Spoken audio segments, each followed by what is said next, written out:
y es momento ya de darle la bienvenida, como cada sábado, al doctor Gerbe Cuba García, ¿no?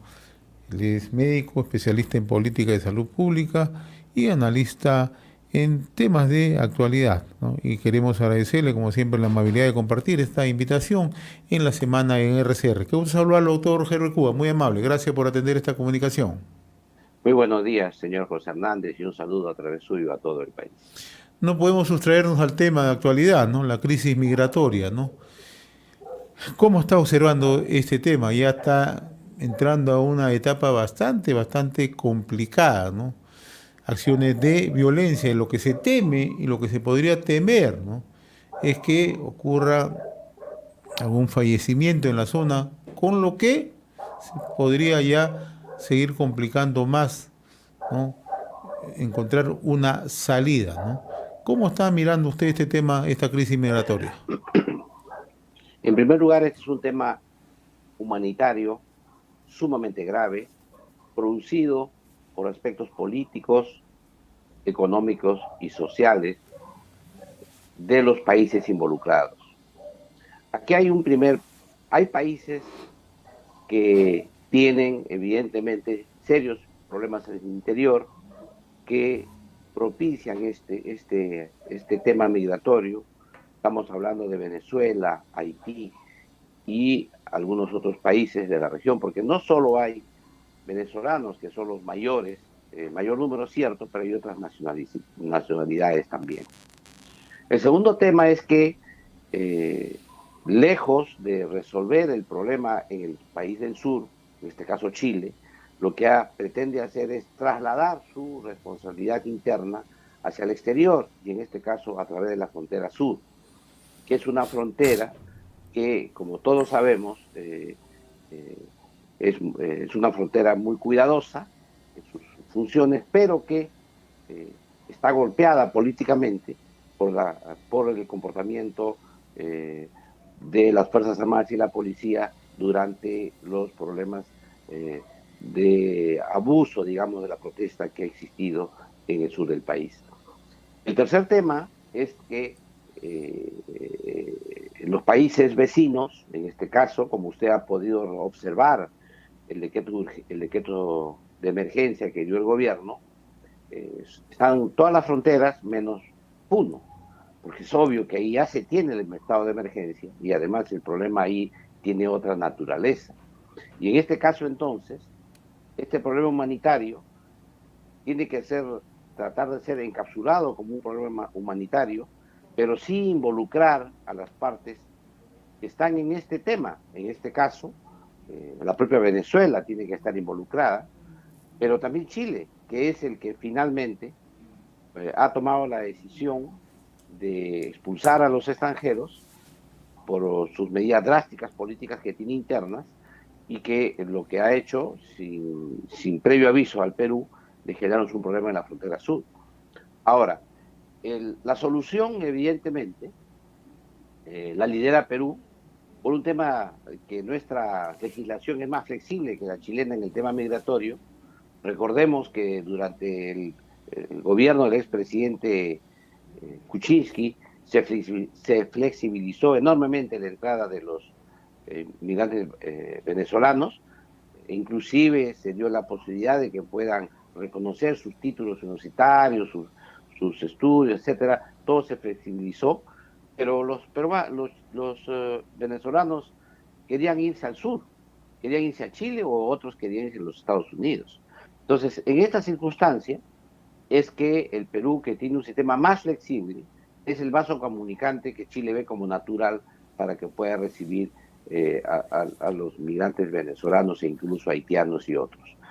Creo que aquí la solución que tiene que liderar el Perú tiene que involucrar a todos los actores, pero tiene que dejar constancia del hecho de la animadversión que ha generado el gobierno chileno con el Perú. Yo creo que esas idas y venidas que ha habido con los embajadores, esas reuniones que tiene ambas cancillerías para resolver el problema, tienen que llevar a un puerto en el cual el Perú, siempre amable, siempre hospitalario, el Perú siempre acogiendo a los inmigrantes con mucho cariño, debe ser contrastado frente a la otra posición dura, inflexible, pero además el Perú debe aportar en esta parte alguna solución. Algunos plantean aspectos el corredor humanitario, pero corredor humanitario ¿hacia dónde? Hacia la dictadura donde ellos fugaron, hacia el régimen que ellos fugaron. Yo creo que eso no es nada humanitario. O sea, yo creo que ahí tiene que haber una salida intermedia que involucre a otros países de la región, pero que tampoco esto signifique que a los ciudadanos que se encuentran en la línea de la concordia los tengamos que poner contra la espada y la pared. Creo que esa desesperación de los inmigrantes de verse en la situación de volver a Venezuela, creo que los pone en una situación muy dura, porque podría tranquilamente el presidente Maduro mandar un avión y recogerlos a todos sin ningún inconveniente, pero esa no es la solución para los migrantes que están en la línea de la concordia. Han huido de ese país y esa no es la solución para ellos. La solución para ellos pasa por encontrar un mecanismo de inserción en la sociedad, sea en Perú o en otro país de América Latina. Ahora, verdaderamente, el presidente Maduro tiene voluntad de alcanzar una solución. A mí me da la impresión que no tiene ninguna voluntad. Usted acaba de expresar algo. Este es un problema que va más allá de las dos fronteras entre Perú y Chile. Es un problema interregional ya, ¿no? Que involucra a Colombia, que involucra a Ecuador, ¿no? Lo que estamos viendo que en este momento los actores o los jugadores que están en el escenario son Perú y Chile, ¿no? Pero no escucho nada del presidente Petro, ¿no? Una persona que por lo demás siempre es muy elocuente, muy amigo de opinar sobre temas de geopolítica internacional, pero este tema no lo he escuchado absolutamente nada, ¿no? En Ecuador también hay un silencio, ¿no? Pero la solución, como usted decía, de nada está en sentarse en una mesa y generar supuestamente un corredor humanitario. Mucha de esta gente no quiere volver a Venezuela, eso está suficientemente claro. Pero también tenemos otra realidad, doctor Cuba. Muchos de los que se encuentran acá en nuestro país, sobre todo ciudadanos venezolanos, han ingresado de una manera ilegal, ¿no? Y muchos de ellos obedeciendo casi a una expulsión forzada de parte del gobierno de Nicolás Maduro. Esto se ha venido denunciando, lo que pasa es que no le hicimos caso, no se le tomó la atención del caso, ¿no?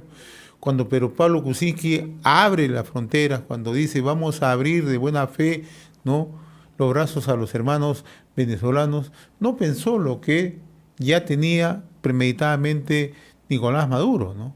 Abrir Mire, las cárceles, que es lo que hizo. Eso lo han denunciado en el propio Venezuela, pero y ahora estamos sufriendo las consecuencias. No todos los venezolanos, hay que decirlo con toda claridad. Hay gente de bien, gente noble, gente que ha salido en lo que ellos denominan la diáspora para poder sobrevivir.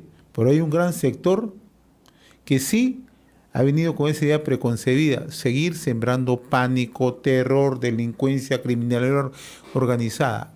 ¿Cómo salimos de ese problema, que es el problema central? mire, el tema aquí, y yo he escrito sobre esto, eh, cuando se ocurrió esta masiva afluencia de Así es. venezolanos, eh, el tema de la inmigración tiene varias aristas.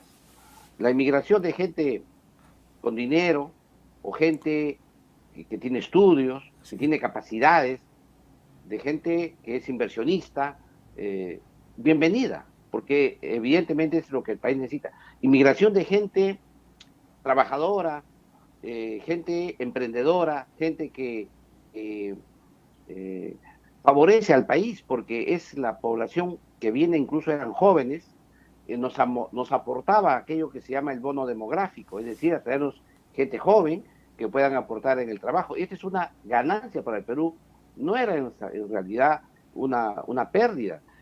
Por eso es que en ese sentido la xenofobia que había contra Venezuela era totalmente, contra los venezolanos era totalmente injusta.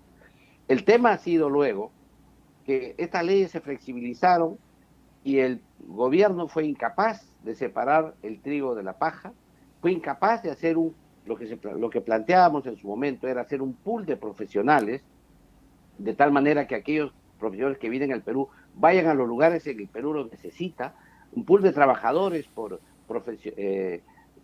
artesanos, trabajadores, construcción, etcétera, para que vayan a los lugares que el país necesita, saber dónde se encuentran, tenerlos totalmente verificados, saber dónde se encuentran, y por último, también inclusive a aquellos venezolanos que no han regularizado su situación, tenerlos por lo menos mapeados, identificados, porque además es un problema de salud pública. ¿Cuántos de ellos que vienen pueden tener tuberculosis y pueden contagiar a otros? ¿Cuántos de ellos que tienen pueden tener una enfermedad de transmisión sexual? ¿Cuántos de ellos pueden tener inclusive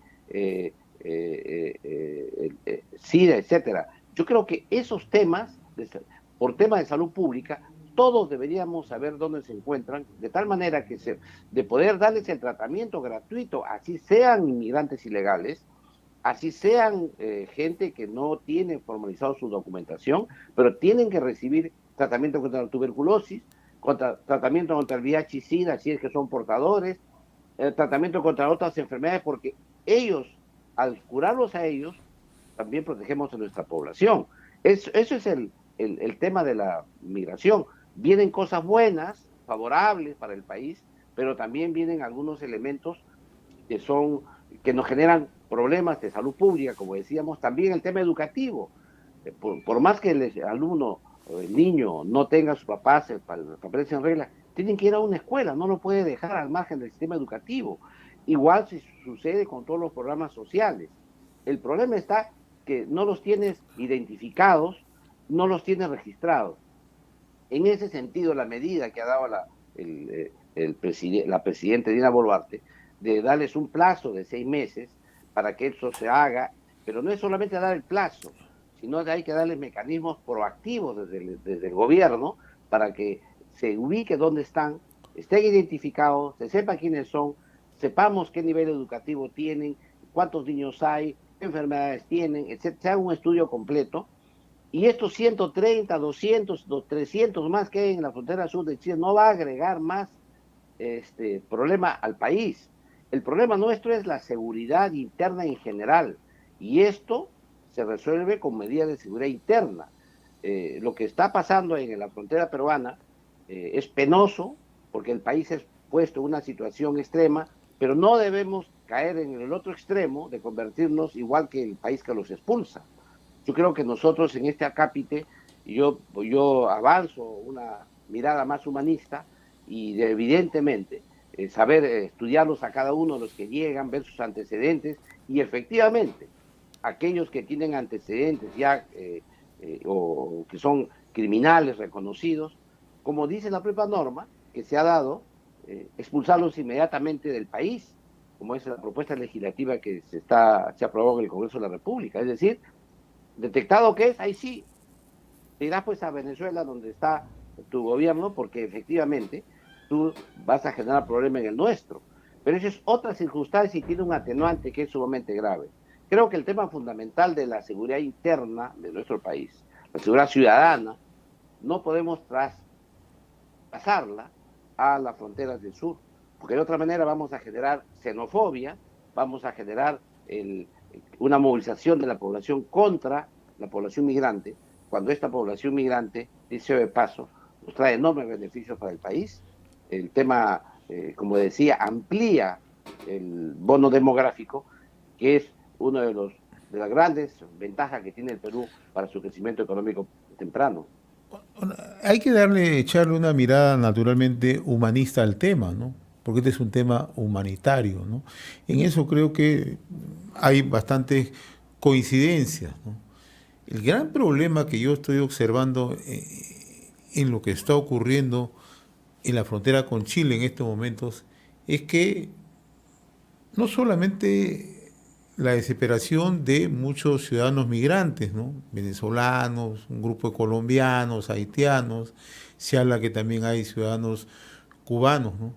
Sino de lo que pueda ocurrir si es que no se maneja con mucho tino, con mucha inteligencia esta situación. Usted mencionaba algo al comenzar el comentario, ¿no? El descrédito que se ha generado de parte de las Fuerzas Armadas en el tratamiento que hubo en las protestas que se generaron en el sur del país o en otros puntos del país, ¿no? Entre diciembre y enero, ¿no?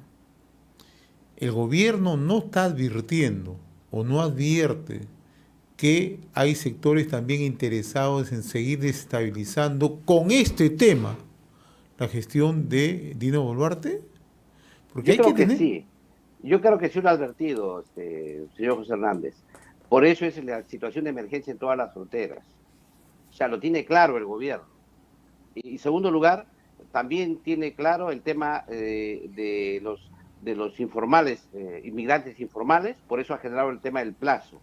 El problema es que yo no sé si ya visualizando el tema puede hacer alguna acción concreta. Es decir, no solamente basta el diagnóstico, en este caso Así es. sabemos perfectamente que si no se vienen por el sur, se van a decir por la selva, por el triángulo por los tres países, por la triple frontera, o si no vienen por Ecuador, y si no, por cualquier otro país se nos van a venir, pero para generarnos problemas internos. Es decir, para seguir una estrategia de decir, bueno, el Perú es el lunar de América Latina, violento, maltrata a extranjeros, maltrata a sus connacionales, es un país, un gobierno inhumano, etcétera. Creo que ese tema ya lo ha visto el gobierno, por eso es que ha sacado esta situación de emergencia. Sin embargo, ya declara la emergencia. ¿Cuál es el plan operativo? ¿Qué es lo que vas a hacer en Santa Rosa, ahí en la frontera que tenemos con Brasil y con Colombia, con Tabatín y con Leticia? ¿Qué vamos a hacer en el norte del país? ¿Cómo vamos a resolver el caso concreto de hoy? Porque la forma en que resuelva el gobierno peruano el tema del sur va a ser ya un poco el modelo que va a tener que implementar en todas las demás fronteras. Sí creo que sí hay una visión. Lo que sucede es que una cosa es mirar, diagnosticar, dar normas generales, otra cosa es aplicarlas a los detalles. Y aquí en los detalles es donde me preocupa mucho, ¿no? Y el detalle que no haya un efectivo nivel, que usted ha dicho una palabra clave aquí, inteligencia. No haya la inteligencia suficiente para saber luego hacer el seguimiento y saber dónde están cada uno de ellos y cuánto tiene ese costo para poder efectuar. Eso es un tema también presupuestal. Así es. Pero sí, yo quiero insistir en que es una medida que nos ha empujado el gobierno chileno de una forma totalmente artera, porque sabía, sí, el gobierno chileno que eso iba a ocurrir. O sea, eso es predecible. Y por lo tanto, yo creo que antes de tomar la medida, el gobierno de Chile debió tener conversaciones con el gobierno peruano para resolver el impasse. No cuando ya lo crea, forzar al gobierno peruano a tomar medidas en emergencia.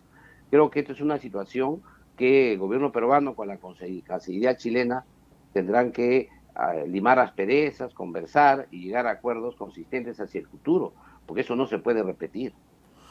Ahora, el otro aspecto que se tiene que mirar, si bien es cierto, el gobierno ha establecido 6 meses para la regularización de aquellos ciudadanos que se encuentran en nuestro país, ¿no? Para que solucionen su tema migratorio, ¿no?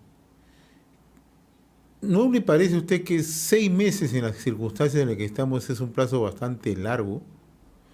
Porque verdaderamente, si el gobierno quiere actuar, debería actuar con mucha celeridad. Y si tiene que expulsar a aquellas personas que no están en condiciones de estar, no cumplen los requisitos migratorios por determinadas circunstancias, va a tener que hacerlos. No queda otra Sí, forma. Eso va a ser una señal de que el gobierno está actuando. Si no claro, lo pero hace, acuérdese usted que a nosotros nos dejó el expresidente Pedro Pablo Kuczynski toda una legislación permisiva de la inmigración, de llamaba a acuerdo. los inmigrantes. Ahora, exactamente ahora, hay una iniciativa legislativa que se acaba de aprobar en el pleno pasado para este tema. Es decir, todavía tenemos que adecuar el marco normativo, porque si hoy día usted quiere expulsar y mandarlo a su país, la ley no lo permite. Entonces, nosotros necesitamos que la población comprenda que estamos pasando de un sistema sumamente flexible, que llamaba precisamente a la emigración de los venezolanos, era una estrategia que parece decir que se adoptó aquí en el Grupo de Lima, que se formó para el tema de Venezuela. Era una forma de atraer a los venezolanos al Perú para precisamente crearle problemas a Venezuela. Eso era lo que se pensó aparentemente.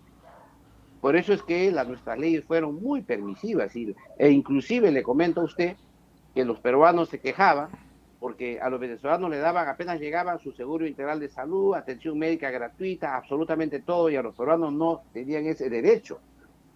Entonces la gente decía, ¿pero por qué? Porque era una decisión política que se tomó en su momento. Ahora lo que va a hacer este gobierno no es que va a quitarles derechos a los migrantes que ya lo tienen, eso no va a ocurrir. La norma es más simple, expulsar directamente en 24 horas a aquellos inmigrantes que están en el Perú y que delinquen. Entonces, obviamente, el Perú no puede darse el lujo de gastar todavía más en ellos, sino al expulsarlos, es una causal inmediata para expulsar a los migrantes para vayan a sus propios países. Este es un tema que recién se ha debatido en el Congreso con carácter de urgencia, propuesta del Ejecutivo, y que me imagino que en los cursos del próximo día se promulgará la ley, y esa ley va a tener que reglamentarse, esa ley va a tener que implementarse, de ahí los plazos. Pero eso no indica que los venezolanos de buena voluntad, que están informales, que ya van a tener exonerados de muchos pagos, van a poder hacerlo antes de los 6 meses. Lo ideal sería que queden al final aquellos que tienen problemas realmente con la justicia, y todos los que no tienen problemas con la justicia lo hagan en el más breve plazo. Creo que la solución pasa por interpretar esto como un problema mayor. El tema humanitario de la frontera es solamente la punta del iceberg de aquello que hay debajo, que es toda una corriente, como decía algún momento Maduro, una brisa bolivariana que recorre el continente, que hace pues que el Perú sea visto como un lunar y por tanto esto sea un tema que agrave nuestra situación y el cuidado, y tengamos que obligatoriamente cuidar nuestras fronteras. Bien, vayamos a otro tema que usted ha escrito esta semana, el Instituto Nacional de Estadística e Informática y los resultados de los programas presupuestales, ¿no? Que es un tema de bastante interés, ¿no? Si se están cumpliendo o no los resultados, las metas. El tema acá de fondo es que es una encuesta de ENDES que en realidad nos lleva a nuestra realidad. Nos pone, digamos, en el justo lugar donde estamos en los temas sociales, sobre todo en programas que están presupuestados. Aquí viene el problema porque son los famosos PPR, presupuestos por resultados. Es decir, hay el dinero, hay las metas, pero estas no se cumplen. Y aquí el drama mayor, yo he analizado varios, de hecho hubo un esfuerzo de pasar revista de todos los indicadores que tiene relación con la salud, y el tema fundamental, por ejemplo el tema de la vacuna, en menores de 36 meses, los niños menores de 36 meses está en 55%, cuando debería estar en 95 o 100. Es decir, casi la mitad de los niños no están vacunados. Eso es grave, gravísimo. Ahora uno diría, pero solamente es en provincia. No, Lima también ocurre lo mismo. La semana que ha terminado ha sido la semana de la vacunación de las Américas. Esperamos que el Perú remonte esta cifra siquiera un 60%, 70%. Pero lo ideal es que lleguemos a un 95%. Este tema trae a colación el caso de polio que escuchamos hace poco, ¿se acuerde? En un país que tiene tan escasa cobertura de vacunación, es imposible que funcione esto. El otro tema que preocupa muchísimo es la anemia. La anemia hemos visto que está en 42%, es decir, de 100 peruanos, 42 personas menores de 5 años tienen anemia. Hemos retrocedido. Hemos retrocedido. La meta que se tuvo el año 2016, la meta, porque nunca se logró, fue 16%. de los peruanos, de los niños menores de 5 años. Hoy día estamos en 42%, habíamos bajado como hasta 30 y tantos, ahora estamos otra vez en 42. Y lo grave de esto es que en las regiones rurales llega hasta 55. Miren usted en qué estamos. Otro tema que es capital es el tema del agua y desagüe. En el agua tratada, ahí tenemos un 98% a nivel nacional, pero agua tratada no significa que lleven agua potable a su casa, comunicado con la red pública, sino ahí el indicador debería afinarse más, en el sentido de explicarnos cuánto esa gente tiene agua potable por la red pública y cuánta gente no tiene, porque ahí sí vamos a ver que el indicador baja enormemente. Igual pasa con el desagüe, y en el desagüe también tenemos más o menos un 85%, pero esos indicadores cambian porque interpretan como desagüe si tienen letrina o tienen algún pozo séptico, un pozo ciego, etcétera, que hace que finalmente el indicador sea menor. Esos temas que son los que realmente deberían interesar a los gobiernos locales y gobiernos regionales, porque finalmente el agua y el desagüe es clave para la salud pública, es esencial, es lo fundamental. Y ese tema tienen que, a pesar de las campañas de agua para todos, etcétera, tiene que ser valorado. En ese sentido, creo que los alcaldes deben empezar a decirle a su población cómo van a resolver el tema del agua tratada o saludable y cómo van a hacer el tema de las excretas, el tema de los desagües. Otro tema que también preocupa muchísimo es en el tema de la violencia a la mujer. El tema sigue siendo altísimo. Es cierto que existe todo un trabajo a través de diversas instituciones públicas y privadas. Sin embargo, creo que el tema educativo ahí sigue siendo un problema serio. Por eso es que este indicador nos señala, hay dinero para hacerlo, pero no resolvemos el tema en el breve plazo. Y claro, las condiciones para trabajar son difíciles debido a las creencias y costumbres machistas que tiene nuestro país. Sin embargo, es un tema que tiene que ser abordado con prontitud. En líneas generales, quiero expresar aquí que estos indicadores, lo que ha hecho el INEI, aquí hay que agradecer y felicitar al INEI, porque nos han dado una herramienta para las políticas públicas sumamente importante. Y aquí lo que hay que hacer, no esperar que pase el año, porque en marzo nos han dado el informe del 2022, sino que trimestralmente los ministerios involucrados deberían darnos información de cómo van ejecutando estos presupuestos por resultados y cuáles son el impacto que esto tiene. Y por eso es que la mirada que damos ahora es que la salud no solo es que vaya al médico y tenga un médico a donde atenderse. La salud tiene que ir más allá de esto. Es el resultado de toda la existencia social de la población, de cómo vive la gente, cómo come la gente, cómo se alimenta la gente, cuáles son los hábitos de la población. Y ese tema es sumamente importante.